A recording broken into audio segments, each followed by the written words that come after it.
para nós da Holist é um enorme prazer receber colegas aqui tão qualificados, tão especiais, para dividir com a gente aqui essa conversa de hoje à noite.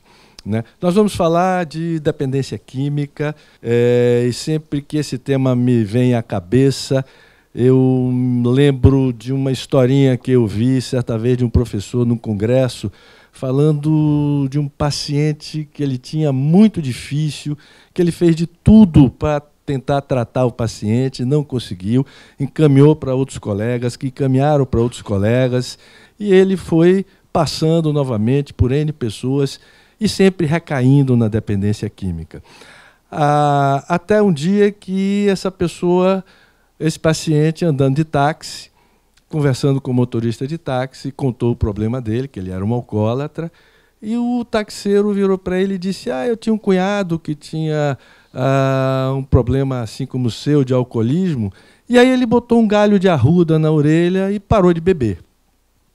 E o paciente seguiu o conselho, depois de ter passado por inúmeros especialistas, botou um galho de arruda na orelha e parou de beber.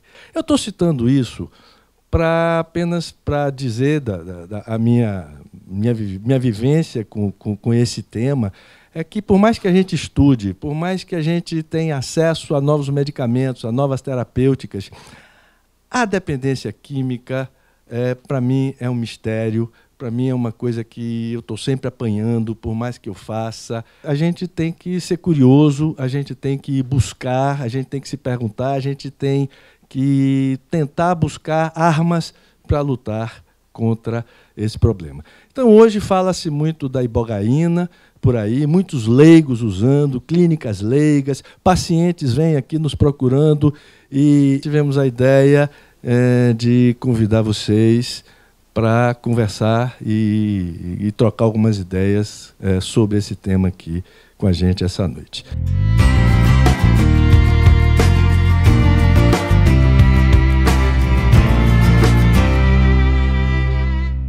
Qual seria o significado clínico do craving no manejo do paciente? Porque quando a gente vai olhar nos dicionários, mesmo quando relacionado à medicina, a palavra fissura não tem nenhuma relação com o que eu quero falar. Apenas diz que é um apego extremo, uma forte inclinação, uma loucura, uma paixão. Pode ser entendido como fissuração. O craving ele está mais associado a um forte desejo e tem relação com os hábitos aditivos. Então, por isso que eu vou preferir usar a palavra craving, que ela encontra mais respaldo na literatura do que a palavra fissura. E aí eu vi que tinha um monte de controvérsia nos últimos tempos a respeito do craving, porque o craving agora voltou para o DSM. Tinha no DSM-3, deixou de ter no DSM-4, e no DSM-5 voltou a ter. E aí um monte de gente voltou a pesquisar sobre craving. E aí apareceu um monte de discussão a respeito da definição de craving, de como se medir, qual seria a função do craving na dependência, a utilidade de compreender o craving, e comecei a ver que nos últimos 50 anos, cerca de 10 mil artigos foram publicados, 60% deles nos últimos 10 anos. E quase todas as teorias, eles propõem que o craving é relevante para entender a motivação pelo uso da droga, que existem várias teorias que discutem com detalhe as fontes, os processos e o impacto dos craving. A maioria dos pesquisadores assume que o craving é uma experiência subjetiva. E é referido também relacionado ao consumo de outras substâncias, como alimentos e bebidas não alcoólicas. Então, ele seria o desejo de repetir a experiência dos efeitos de uma dada substância. Essa é a definição da Organização Mundial de Saúde. Porém, ele poderia também ser entendido como um reflexo de um estado de motivação orientado para o consumo da droga, ou um estado motivacional subjetivo influenciado pelas expectativas associadas a um resultado positivo, resultado este que pode induzir em uma resposta na qual o comportamento desejado esteja envolvido. Ou é um termo que engloba não somente o desejo, mas como a intenção de realizar esse desejo, a antecipação dos efeitos positivos associados à utilização e o alívio do efeito negativo e dos sintomas relacionados à abstinência.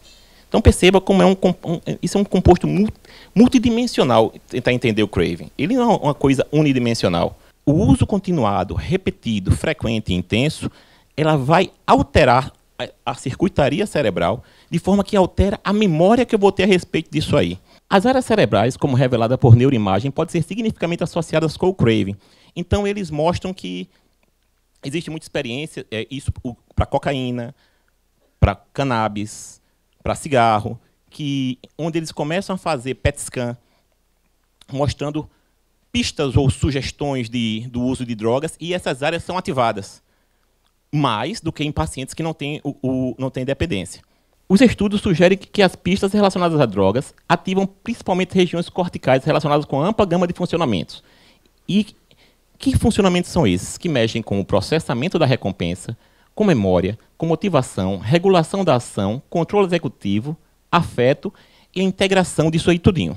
O paciente apresentar craving não é necessariamente que ele vá recair.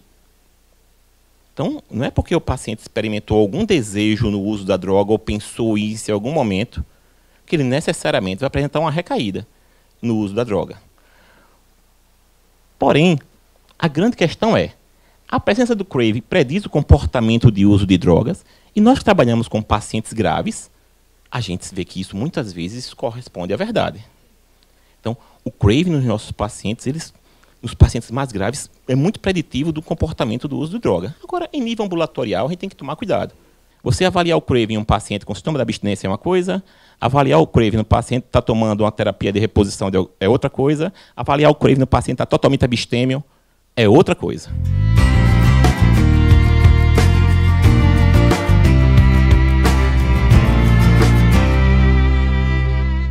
A ibogaína é um dos 12 alcaloides que são encontrados na planta Tabernante-boga, uma planta que é originária do Gabão, na África Central, e é conhecida pelos povos do Gabão há mais de 10 mil anos. Existem cavernas no Gabão, onde tem pinturas na parede da planta e da raiz da planta. Lá no Gabão é considerada uma planta sagrada, e ela é utilizada como uma panaceia universal para qualquer problema de saúde que eles têm. Eles usam essa planta. Então, se a pessoa caiu e ralou o cotovelo, passa a folhinha no cotovelo. Se a pessoa está com dor de estômago, ela pega a raiz e masca um pouquinho e melhora da dor de estômago. Mas ela é usada principalmente num ritual de iniciação à vida adulta que ocorre aos 17 anos dos jovens que professam essa crença, uma religião que eles têm lá que se chama Biwit, né? A planta, a ibogaína, né, a substância, ela é classificada como um alucinógeno, mas, na verdade, ela é um onirofrênico, ela induz ao estado de sonho. Se você tomar ibogaína e fizer um eletroencefalograma durante o efeito da ibogaína, o traçado do eletroencefalograma vai ser o sono REM, não vai ser um traçado desorganizado, que nem um alucinógeno tradicional, o LSD, por exemplo, que fica caótico, né, o traçado. Durante o uso da ibogaína, o eletroencefalograma ele mostra um traçado muito parecido com o do sono REM. A reação da ibogaína é, por um lado, uma aceleração do curso do pensamento. As pessoas começam a pensar muito rápido, vem um pensamento atrás do outro, a pessoa não consegue nem prestar muita atenção no que ela está pensando. Um pensamento toma rapidamente o lugar do outro. E ocorrem também, em muitos pacientes, não em todos, mas em muitos, alterações visuais. O paciente começa a ver imagens, e por isso essa confusão de ser um alucinógeno. O paciente começa a ver imagens, mas se ele realmente prestar atenção nas imagens, ele vai perceber que a maioria das imagens são lembranças, são memórias que ele está tendo da tenra infância, da adolescência. Então, às vezes, ele não reconhece a imagem que ele está vendo, porque aquilo aconteceu tão precocemente na vida dele que ele não tem o registro de que aquilo que aconteceu, aquela imagem que ele está vendo, aconteceu com ele, que aquilo é uma memória. Hoje em dia não existe nenhuma abordagem farmacológica assim totalmente efetiva para a dependência química. Alguns pacientes reagem bem a um medicamento, outros já não reagem nada àquele medicamento, é bem variável.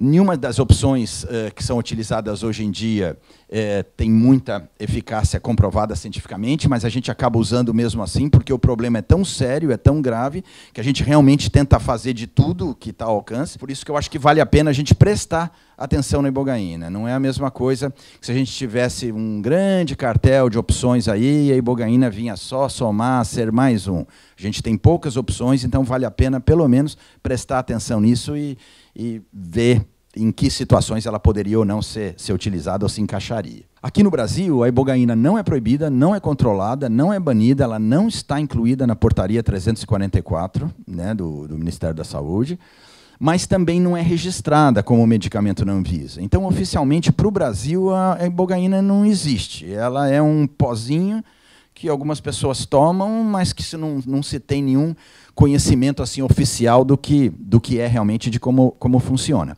Mas a Anvisa permite, né, que as pessoas físicas importem medicamentos para uso pessoal, desde que sejam importados com prescrição médica e não sejam para fins comerciais.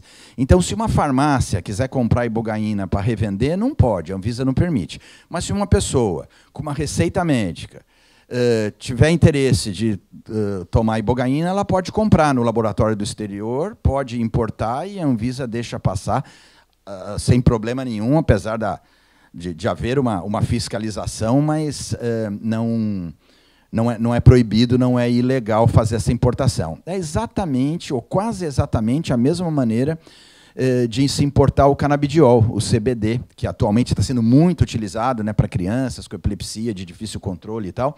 É exatamente a mesma regra. A única diferença é que o canabidiol, o CBD e o THC também, da maconha, são substâncias que são banidas pela Junta de Entorpecentes da ONU. Então, para serem importadas no Brasil, precisa de um certificado de não objeção. Primeiro, precisa avisar a Anvisa que vai importar para a Anvisa autorizar. Isso me parece que essa regra mudou agora nos últimos meses, mas até pouco tempo atrás precisava da tal da carta de não objeção. A ibogaína não precisa exatamente porque ela não é controlada nem pela agência local Anvisa, nem pela Junta de Entorpecentes da ONU. Então, não precisa de autorização prévia da Anvisa para importar ibogaína.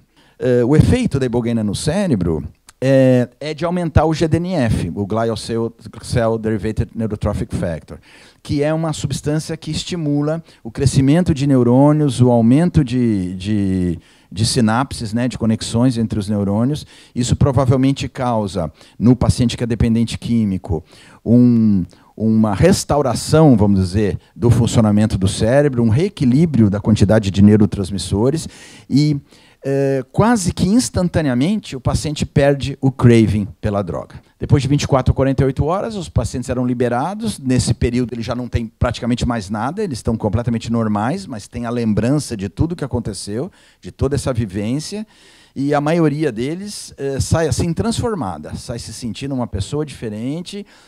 Depois que os pacientes tinham alta, eles continuavam o acompanhamento psicológico. Isso, como eu falei há pouco, é o mais importante de tudo. A ibogaína sozinha não resolve nada, não é um milagre, não é uma solução final, é só um facilitador da terapia. Então, é importante, para que o efeito seja proveitoso, que o paciente faça psicoterapia tanto antes quanto depois, senão esse efeito vai aos poucos se perdendo e dali a 6 meses ele está usando droga de novo e nem lembra direito que tomou ibogaína. O resultado mais importante desse estudo é que nenhuma fatalidade aconteceu, ninguém morreu de tomar ibogaína, ninguém teve nenhuma reação violenta, né? Ou nada que não se pudesse controlar.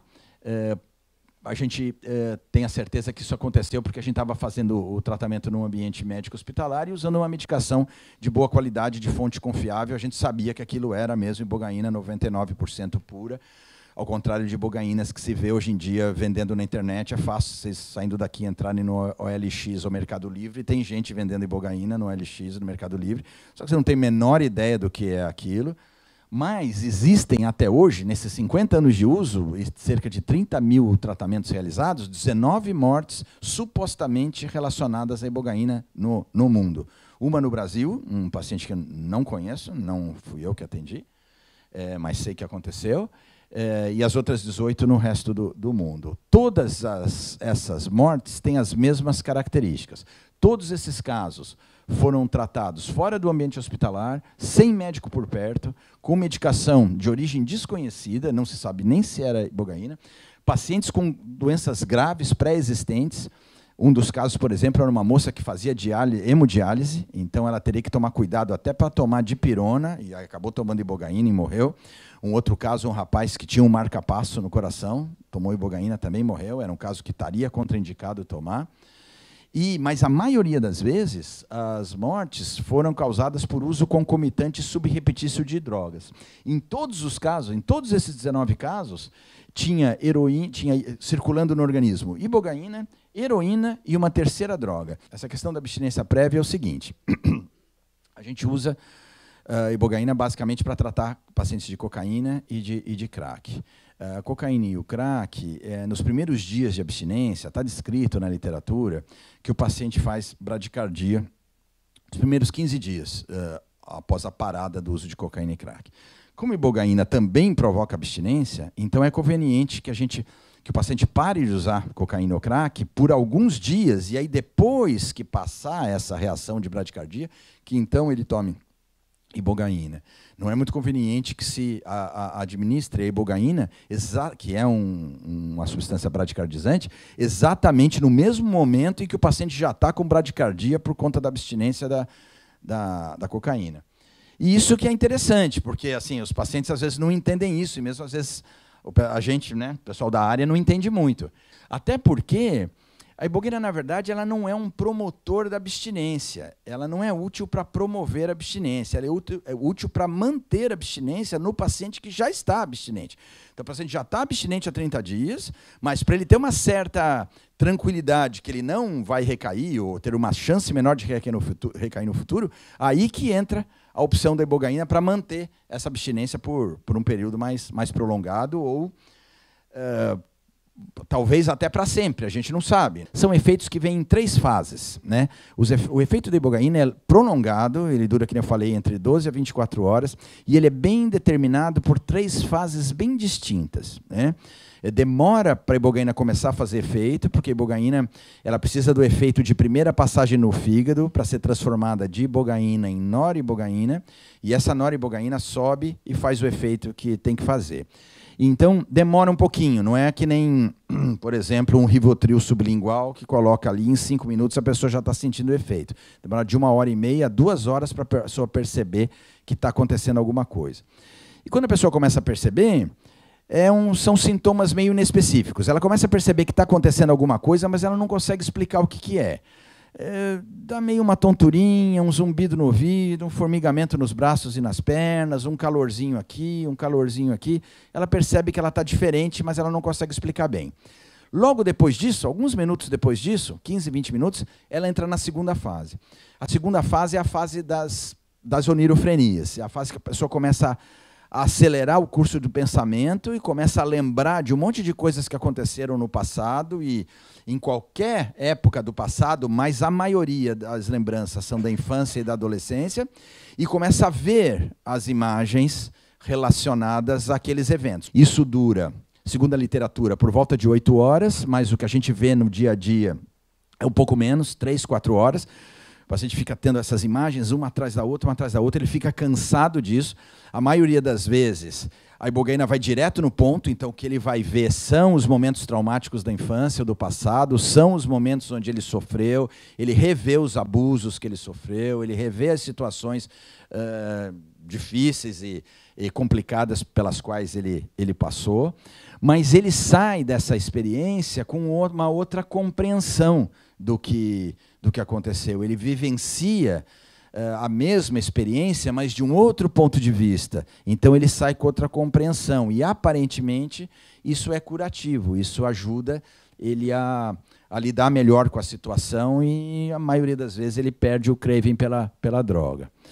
E, depois de algumas horas nessa fase de onirofrenia, isso vai se acalmando, o curso do pensamento vai voltando no ritmo normal, as imagens vão desaparecendo, e aí ele entra na terceira fase, que é a fase de perguntas e respostas.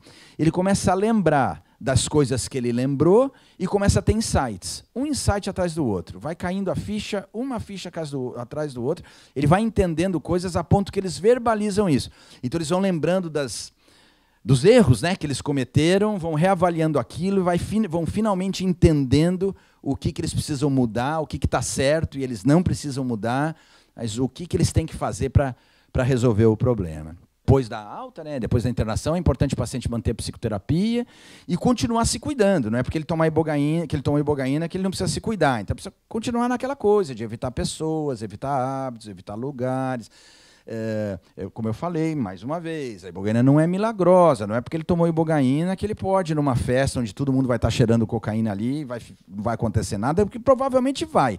Nem que seja por uma espécie de um automatismo, né? Mesmo que ele não esteja com fissura, mas ele vai acabar usando. Então tem que continuar se cuidando. É isso, a ibogaína não é uma vacina, uma cura mágica, só um estabilizador da dependência. O paciente precisa continuar se cuidando para que a coisa seja realmente efetiva. Obrigado pela atenção e, mais uma vez, obrigado pela oportunidade aí, pelo convite.